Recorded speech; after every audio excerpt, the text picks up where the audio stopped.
पहुंचना है, इस पर किसी का जोर नहीं है। बहुत शुक्रिया सर इंडिया न्यूज के साथ जुड़ने के लिए। आगे बढ़ते हैं, खबर पाकिस्तान से सामने आ रही है। पाकिस्तान के मुरीदके में लश्कर का मुख्यालय डूबा है। मुख्यालय के आसपास बाढ़ का कहर देखने को मिल रहा है। आतंकियों की कब्रें पानी में डूब गई हैं, तस्वीर सामने आ चुकी है। भारी बारिश वहां पर और ऐसे में बाढ़ जैसे हालात बिगड़ने लगे हैं। आप तस्वीर देख रहे हैं सोशल मीडिया पर, ये जो तस्वीर है वो काफी वायरल भी हो रही है। तो ये पाकिस्तान के मुरीदके इलाके की तस्वीर सामने आई है, जहां एक बार फिर से लश्कर तैयबा के मुख्यालय को सुर्खियों में ला दिया गया है।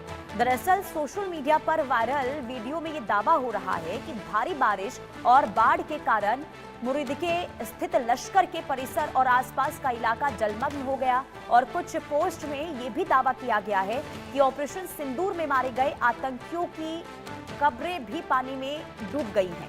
इससे पहले भारतीय कार्रवाई में इस परिसर को नुकसान पहुंचने की खबरें सामने आई थी। हालांकि इन वायरल वीडियो और दावों की स्वतंत्र पुष्टि फिलहाल नहीं हुई है। लेकिन इस बीच पाकिस्तान में लगातार भारी बारिश हो रही है। बाढ़ ने कई इलाकों को प्रभावित किया है, जिसमें मुरीदके क्षेत्र भी प्रभावित बताया जा रहा है। और ये क्षेत्र वो क्षेत्र है जब ऑपरेशन सिंदूर के दौरान भारत की ओर से प्रहार किया गया था, जिसमें लश्कर तैयबा का ये जो मुख्यालय था वो पूरी तरीके से तबाह हुआ था, जिसमें कई आतंकी मारे गए थे।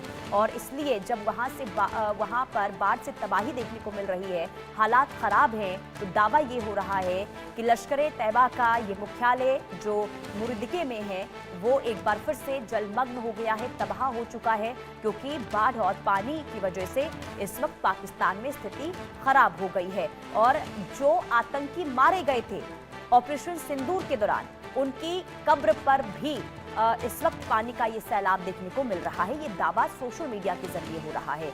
कुल मिलाकर ये कह सकते हैं पाकिस्तान में भी मूसलाधार बारिश और बाढ़ से वहां पर भी हालात खराब। लेकिन जो चर्चाएं हो रही है उस बात की कि लश्कर तैयबा का जो मुख्यालय जिस पर प्रहार भारतीय सैनिकों ने किया था, वो बाढ़ की वजह से एक बार फिर से पूरी तरीके से त्राहिमाम हो चुका है। जम्मू कश्मीर में लगातार एक सप्ताह तक हुई बारिश के बाद 2 दिन राहत थी, मगर एक बार फिर से लगातार बारिश का सिलसिला शुरू हुआ है। और आपको तस्वीरें बताऊं तो ये तस्वीरें जम्मू के अखनूर की है। इस अखनूर इलाके में अभी कुछ दिन पहले जो बारिश हुई थी, उस बारिश ने लोगों को कहीं ना कहीं जो इस पूरे इलाके को जलमग्न किया हुआ था। आज जो है एक बार फिर बारिश तेज़ हुई है और चिनाब नदी का जलस्तर अगर आप देखें तो लगातार बढ़ा हुआ है, जिससे इस चीज़ की आशंका बन गई है कि ये पानी जो है एक बार फिर अगर बढ़ा, जलस्तर अगर फिर बढ़ा तो यकीनन कहीं ना कहीं परेशानी का सबब जो है वो रहेगा। मगर सबसे ज़्यादा तबाही जो है आपको बताऊं, वो तबाही जो देखने को मिली थी वो मिली थी पाकिस्तान के मुनीरके में।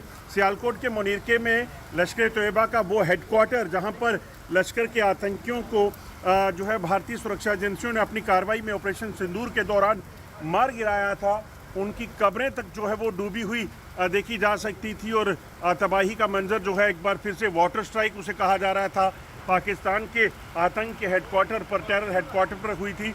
और अब एक बार फिर जब आसमान में बादल हैं तो इस चीज़ की आशंका है कि आसमान में जो बादल हैं वो तेज़ बारिश जो शुरू हुई है ये और ज़्यादा भयानक और ज़्यादा बाढ़ की स्थिति जो है वो जम्मू कश्मीर में बना सकती है। और ये बाढ़ की स्थिति एक बार फिर पाकिस्तान के लिए बुरी खबर लेकर आएगी। और मुनीरके के बाद और कई ऐसे जो आतंक के अड्डे हैं वो कहीं ना कहीं इसकी चपेट में आएंगे।